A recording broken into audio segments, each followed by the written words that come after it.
দীর্ঘ 2 ঘন্টা ট্রেকিং করার পরে চলে আসলাম নাফাখুম। Mission success.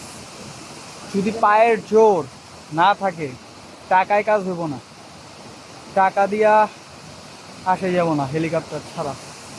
পায়ের জোর লাগবো, টাকাও লাগবো, কিন্তু তুলনামূলক পায়ের জোর বেশি লাগবে। যদি পায়ের জোর থাকে তাহলে চলে আসেন নাফাখুম।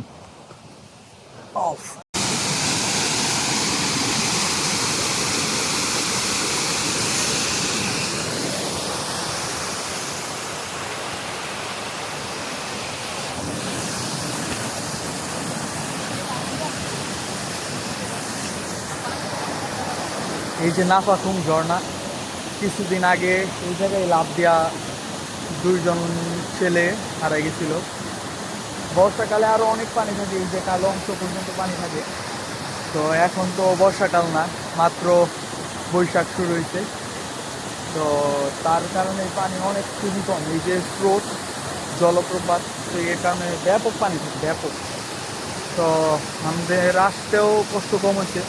যদি ভিজা থাকতো, এখন এই যে পুরোপুরি শুকনা, যদি ভিজা থাকতো তাহলে আরও অনেক কষ্ট হইতো আসতে। ভিজা না থাকার কারণে আমরা রিল্যাক্স চলে আসছি।